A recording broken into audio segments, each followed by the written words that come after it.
When I first started this channel, and more particularly when we started talking about the UK drone rules, I wanted to ensure that we brought you the best, correct information that was available.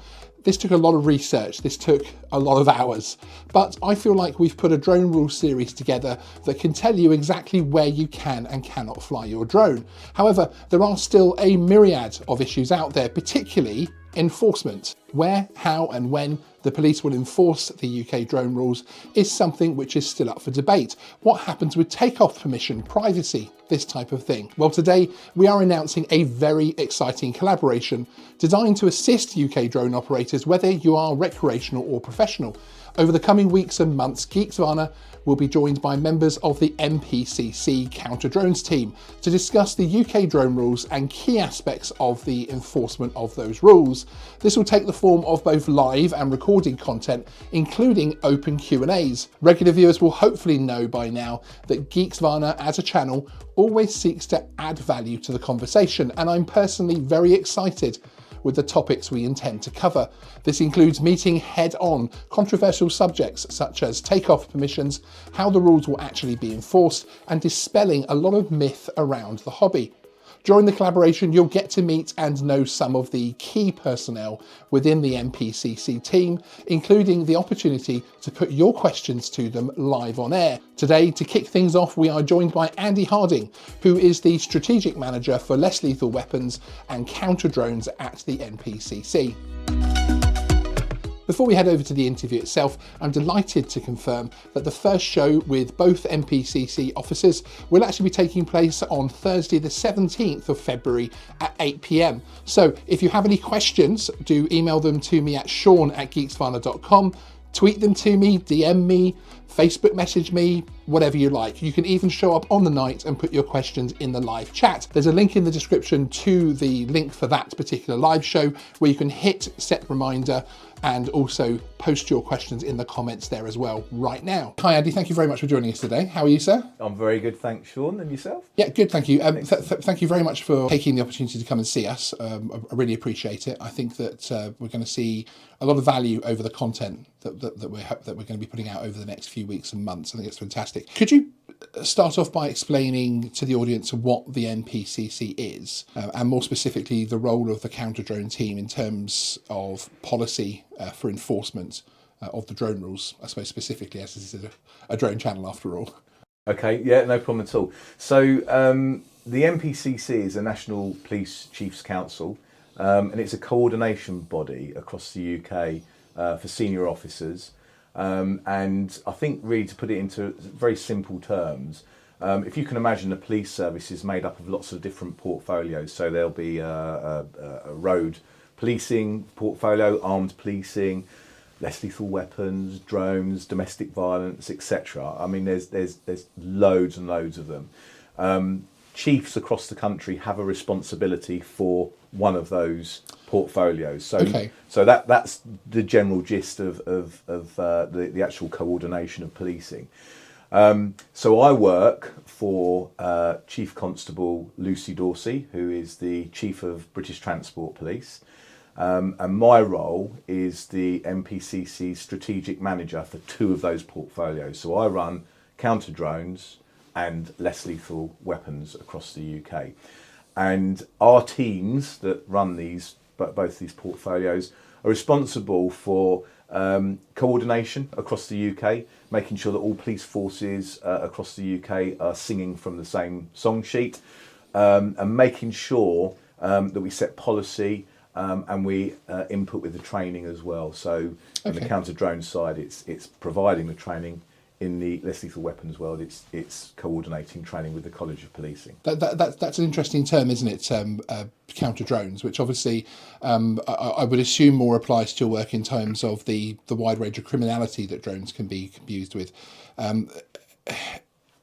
rather than in terms of the drone hobby enforcement. How do you find those two hats? Because of course, you are called the counter drone unit as such, it's CUAS, but of course you're not necessarily anti-drone. No, absolutely not. And I think I want to dispel any myths as part of this programme. So we're relatively new, Sean. We were put in place in following the Gatwick airport incident, and for the last two and a half years, we've been trying to put a programme together to address what counter drones are in the UK. Now, me personally, I was drafted in to deal with this because of the experiences that we've had with less lethal weapons, including taser, which is one of the most controversial weapons in the UK. So I've been running the taser use for policing across the UK for probably about 13, 14 years now. So we're quite well versed and well experienced in getting to grips with new innovative ideas, and certainly things that have got some controversy attached to them. Yes. Now, counter drones or drones have been in place for a long time, and policing have been looking at it. But I think that following Gatwick, it was evident that more needs to be done, and we needed to try to deal with the issues that were presenting themselves. To think that we're counter drones, as in against drones, I mean, I really want to reassure your audience that absolutely the opposite. We like drones. We use them ourselves, both professionally and recreationally. But we want to make sure that we have a safe working environment and a safe play environment for people to operate in. And that's why we're here. Now, do you know what? The Counter Drones title, that can be changed. And if any of your viewers have got any ideas about what we should be called, Excellent, yeah. all good ideas, of course, then we're quite happy to listen to that. But at the moment, it's Counter Drones. It's a strategy that we've been working on for a long time with the Home Office, and where we are today. And I'm sure that as part of this interview, we're going to talk more about the intricate details. Some out there would feel, and the feedback we get is that the police are somewhat anti the drone hobby. And certainly having a department counter drones, obviously, as we were just saying, can give the wrong impression. Would you confirm then that you as the person responsible for this area do not have any kind of either open or secret commands to somehow end the drone hobby within the next few years? Yeah, no, absolutely not. I mean, we see this as growth really in the UK. As I said before, we know that there are business opportunities for drones, but there's also the pleasure side of things too. And we're there to support that. And, the team that I have, and certainly Lucy Dorsey, the Chief Constable's view, is that, we should be embracing this technology. We should be using it for all the right things. All I want to do is ensure that any criminality is dealt with there and then, and that we provide a safe environment for people to actually fly their drones in. Not just for the people who are flying the drones, but for the other members of the public that aren't interested in drones and suddenly see them flying over. Because the feedback that we get is there's concern, there's fear. Obviously, if you get a big drone falling out of the sky, that's going to have a problem for some people somewhere, damage to property, etc., etc. They're the things that we want to stop. We want to stop things going wrong. Yeah. We want it to be supported. And like I said, I'm now interested in drones in a big way, but the team that I have are as well. So we are a group of people who are enthusiasts ourselves, and we actually like what they do. And I can see so many benefits in them. I mean, I've actually, whilst this collaboration has been in the planning for a few months now, one of the things that I attempt to visualize is really a police officer and a drone fly stood in the field. They're both human beings, etc. There's no some big fence down the middle, etc. And that we're all working to protect the hobby essentially, which I think is very important. Moving on to the collaboration with Geeksvana, what are your goals for the collaboration? What do you hope that my audience is left with once the NPCC moves on? Yeah, so I've learned lessons over the years, especially with the controversy around less lethal weapons and what have you. Of course. And in the early days, Sean, we put training courses together. We put officers on the training courses, and then we sent them out to deal with violence and threats of violence with these weapons. And our interactions and communications with the public, they weren't good at all. we did the bare minimum really. And in the early days, it came back to bite us because the support wasn't there. We were being challenged at every stage because taser had been used in other countries around the world in perhaps not as a professional way as we would use it. People were drawing on those experiences and then putting them into our world and saying, well, they're doing it, so you must be doing it as well. So we learnt a big lesson back in those days that we really do need to make sure that the communications with the public and our communities has got to be probably at the top of the pile. So we can put training together. We can train officers across the country to use counter drone measures, and we can give off this impression that we're anti-drone and all the rest of it. But that's the furthest from the truth. The reality is that I want to bring the communities alongside. I want them to know what we're doing and why we're doing it and how we're doing it. And in this day and age, Sean, people like yourself who have these channels are ideal opportunities for us to get those messages out there. And that's what I want to take out of this. The series of programs that are coming up, which are going to address all sorts of things like law, interactions, auditing, all that sort of thing. I need to have those conversations, and we need to have them out in the public. And that's an important thing to stress, is that some of the topics that we're going to be addressing might surprise the audience from the point of view that you perhaps wouldn't expect the police to come on and be so open about certain subjects. Yeah. But from the point of view that there really is, there's going to be a live chat within those shows, and you really can come along and ask questions and engage. Absolutely. With the counter drone unit, which is fantastic. Absolutely, and that is definitely my goal, and I know it's my chief's goal as well, that we actually do give people the opportunity to actually interact with us. And let's face it, the way that we are going to win in this is if we all are communicating with each other, and the group of people and communities that follow this get bigger. My messages get out at the end of the day. People then understand where they sit, and we expose the people that we want to expose, and we isolate them and we deal with them, and that's all I want to do. Excellent. When you talk about people to expose and that type of thing, we've spoken about the people that we don't want to expose. How would you characterise those that you do want to isolate, those that you do want to expose? I would say they're the people that are deliberately going against the direction of travel of the government and the police in this country. Like I said before, certainly the government, the Home Office and the Department for Transport and the police, we all want people to be able to go out and do what they can do, need to do within the realms of the law.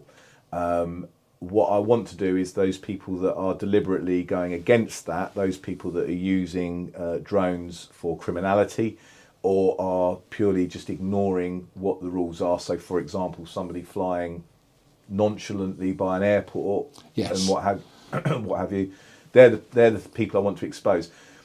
There's also another quite a big element here, Sean, as well, is the education side of things. So there will be people out there that are flying drones that don't know what they're doing, and I don't want, obviously I'm not going to expose them, but what I want to do is I want to make sure that those people understand and the messages get out to them so that they then can adapt the way that they fly their drones. And that's all I'm after. Criminals and the people that don't know, and then the people that do know, they're the people that we're addressing as a part of this programme. So who are the officers that have been chosen for the live shows, and why did you choose them in particular? Okay, so I have a small team, and the team that I have are all excellent people. They're professional. They are people that are able to operate on quite a high platform across the UK. So the officers that I have working with me are people that will be able to go into any force anywhere in the country, be able to train people, perhaps give public addresses to local communities and what have you.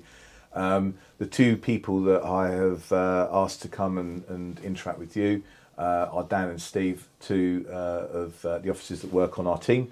They are people that I think are going to be able to, they're good communicators, and that's the key thing here, Sean, I think, is that we need people that are good communicators. Absolutely. So these two people are able to interact with the audiences, they're going to be able to answer the questions, they know an awful lot about this area. I will say that not everybody knows everything about everything, so there is of course the possibility that there may be questions asked or a question asked that neither of them know about. But what my offer is to you is that if there is anything that comes out of these shows that we don't know about, we will find the answer and we will get back to you. But I'm quite confident that these two officers will be able to come here and be able to deal with any of the questions that have come through. Well, we're obviously very excited to have them, to be able to have the opportunity. This is often one of the areas that my audience and myself will often say, when we're looking at the guidance from the CAA, when we're looking at the drone code, CAP 722, that type of thing, you want to kind of know, how would a police officer enforce that? How would, in this situation, in that situation, and I fly like this every week, is that breaking a rule, etc. So I think to have that opportunity, I think is absolutely fantastic. One of the areas that excites me on behalf of my audience is the opportunity to dispel some of the myths surrounding the guidance and surrounding enforcement. Could you give the audience a little bit of a view of the type of subjects that we're going to be covering? Yeah, so we're going to be covering law enforcement in general. We're going to be looking at the laws that back this up. We're going to be looking at what sort of criminality is out there. Obviously, we won't be going into too much detail. We'll be talking about what the police enforcement looks like and what our strategies are in general terms. Obviously, we're not going to be going into detail about how we actually pick things up and what have you, because that would be pointless. This isn't going to be a how-to. No, exactly, because then there'll be somebody out there looking at how to defeat what we're trying to do. Exactly, yes. So we've got to be sensible about this. But I just want to have that open and transparent conversation with the public about what we're doing and why we're doing it. And again, really just to try to end up with a large group of people who know what's going on. And that doesn't just mean the public, Sean, as well, because this is for police officers to view too. Okay. And I want to make sure that they're included in this as well, because I can tell you now, after watching and looking at lots of YouTube videos in this area, that there are people out there, there are auditors, there's all sorts of things out there that are looking to trip people up. And I find that a little bit unfair, to be honest with you. I understand why people are doing it, and we do need to be held to account, and I get that. But it's almost like taking advantage of the fact that this is quite new, and that there are going to be a lot of people out there that don't actually know how it works and what's going on. And whilst we are working internally with forces across the country, I think platforms like this are probably far bigger, far better to get messages across to police officers, as well as other people as well. So ultimately, I'm bringing both sides up.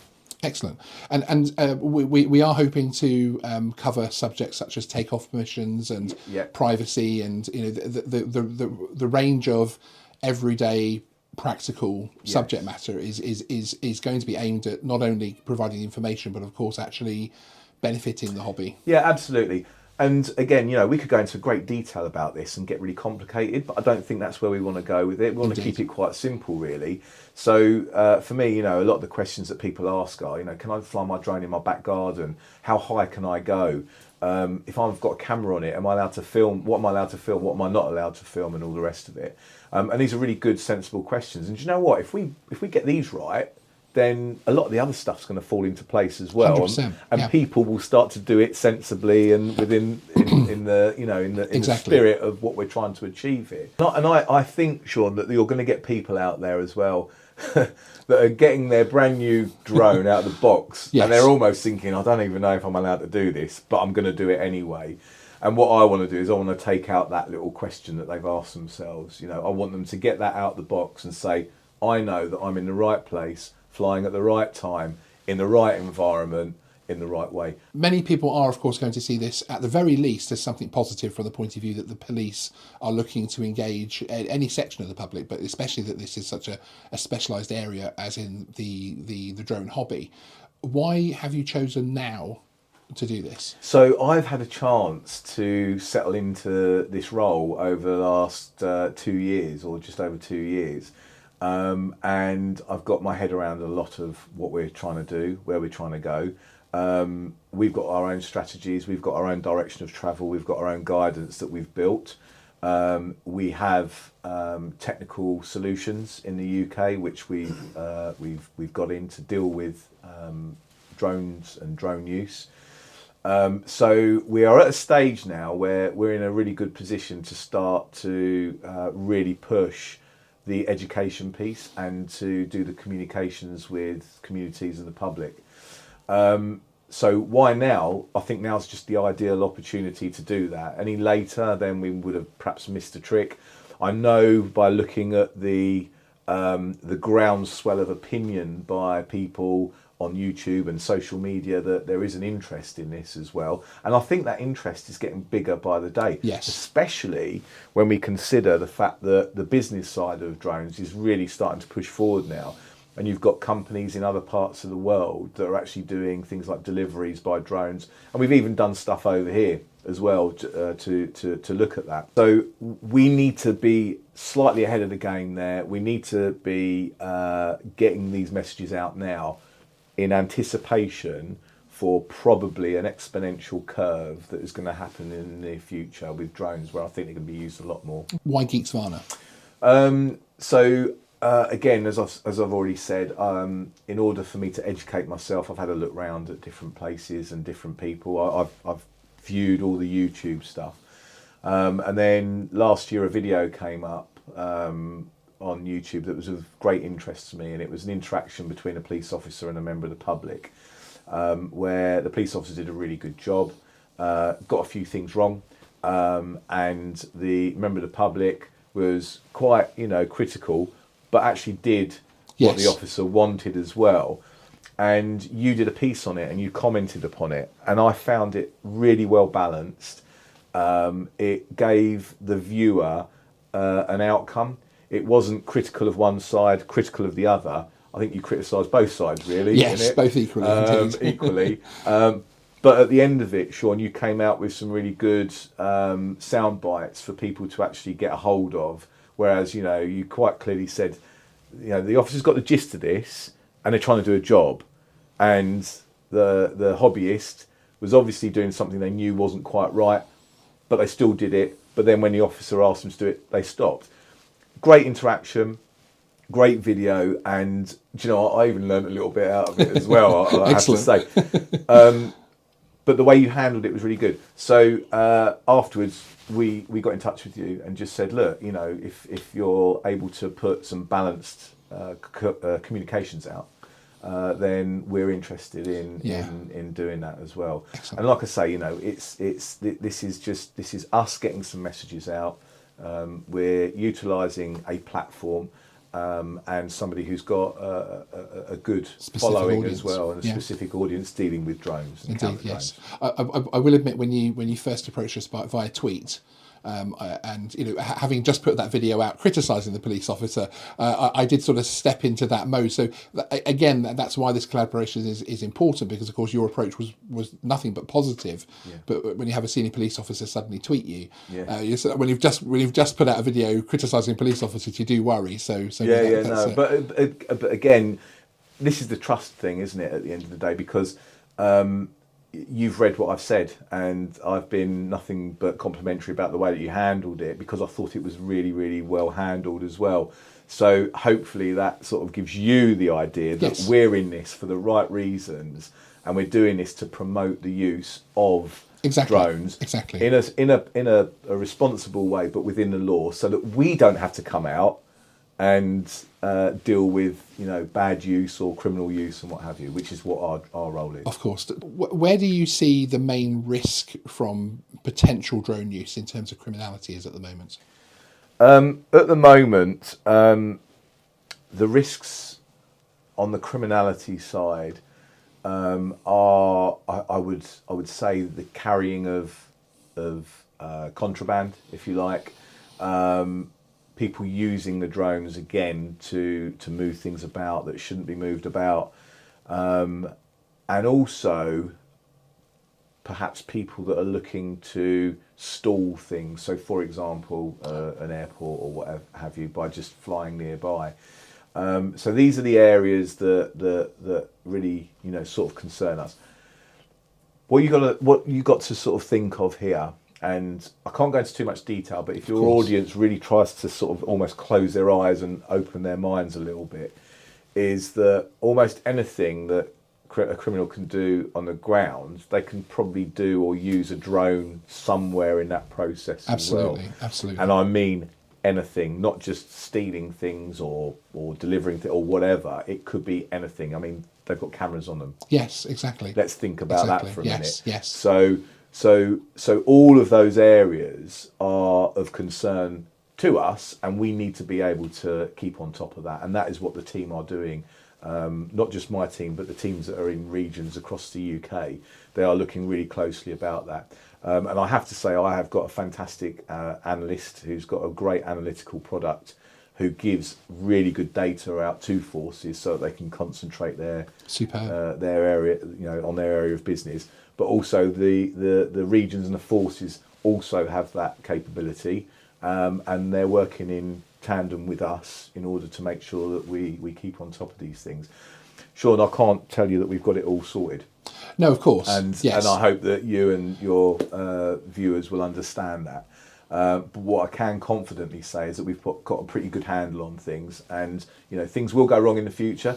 I don't want people to... It's evolving as well, exactly, isn't it? It's an evolving technology. Yeah. Okay, so one question that some people might have is why are the police sat on the Geeksvana sofa? Why isn't it the CAA?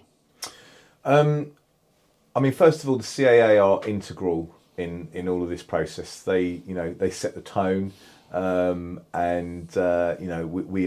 stakeholders. We are stakeholders of theirs, and we work together on this.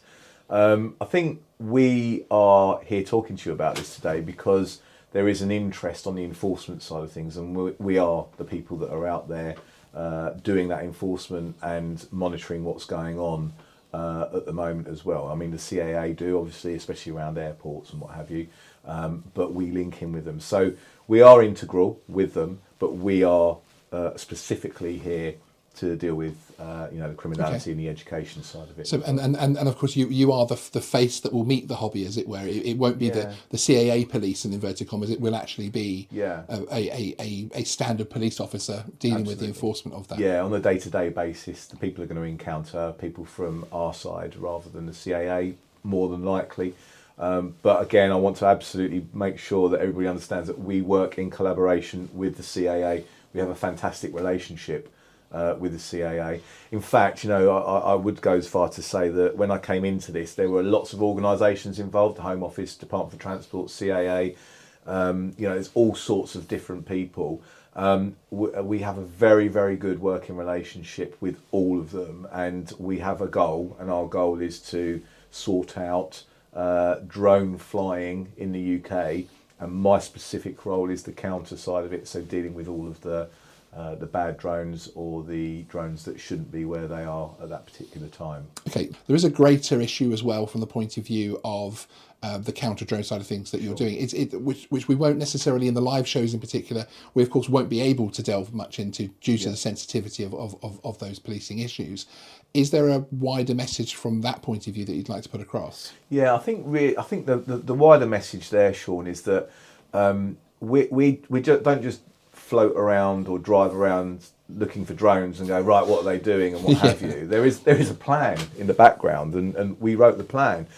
So we deal with the different policing areas that drones could come into. So public order side of things, the serious and organised crime, conventional policing, and counter-terrorism as well. So those are four broad areas, and we have plans under each of those areas. So conventional policing, I mean, that's really your day-to-day stuff, and usually will feature the education side of things. So that's getting messages out. That's the officers out on the street who come across somebody flying, and then something goes wrong, and the officer says, well, it's because of this, you didn't know that you shouldn't be here, and what have you. So it's the education piece. When you start looking at other things like serious and organised crime, you start widening the horizons a little bit more. And I think what I want to try to get over to people is that the rules and the laws are in place, not because we're trying to cheese people off and make people, restricted and what have you, there's a reason for it. There's a reason we have restricted airspaces. I'll give you an example.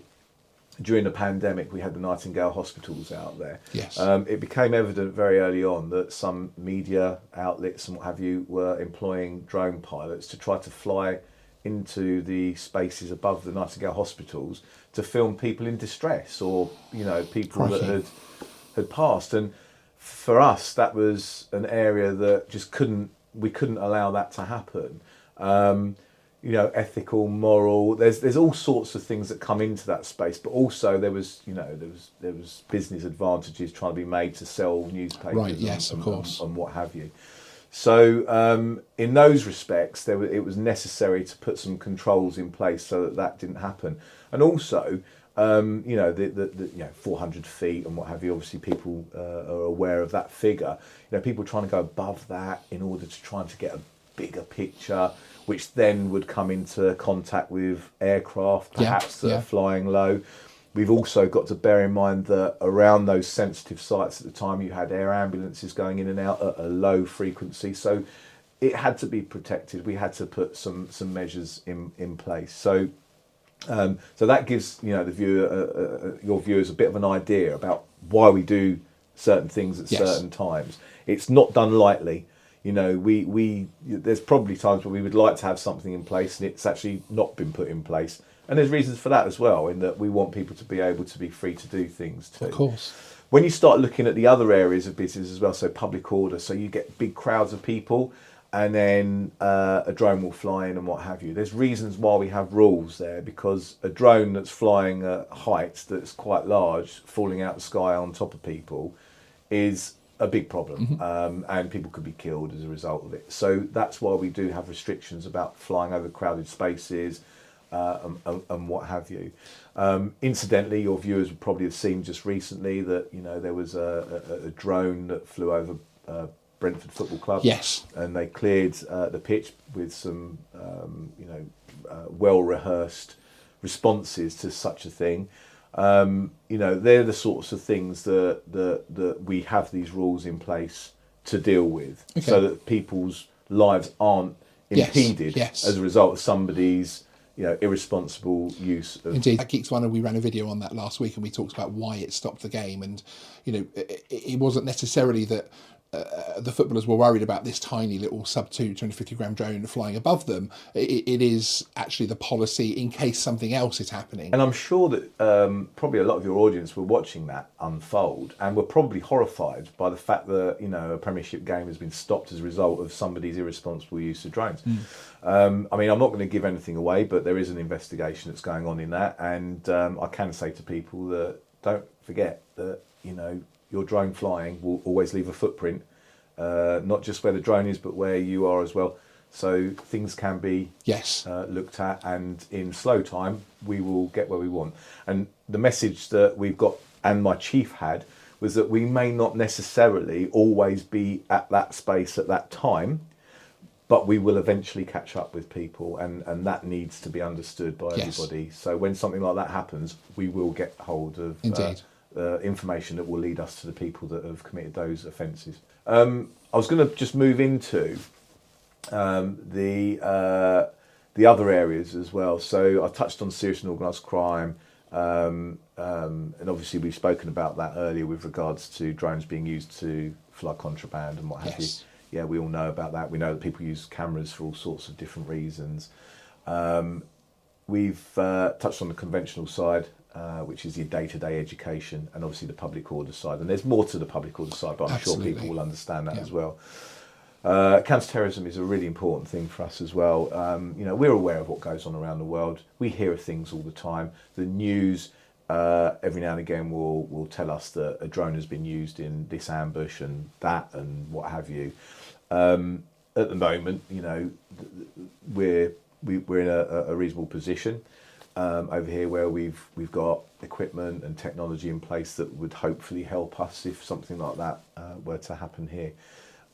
But we can't shy away from the fact that these things are happening, and we need to be prepared over here about that.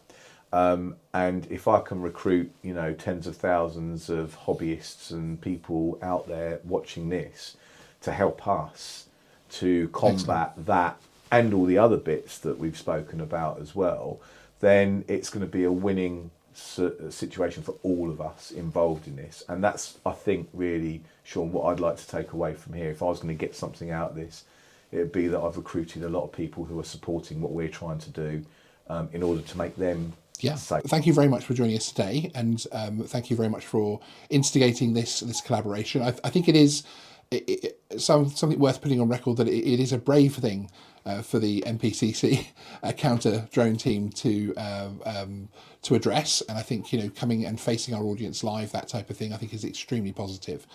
So yeah, thank you very much. No problem at all.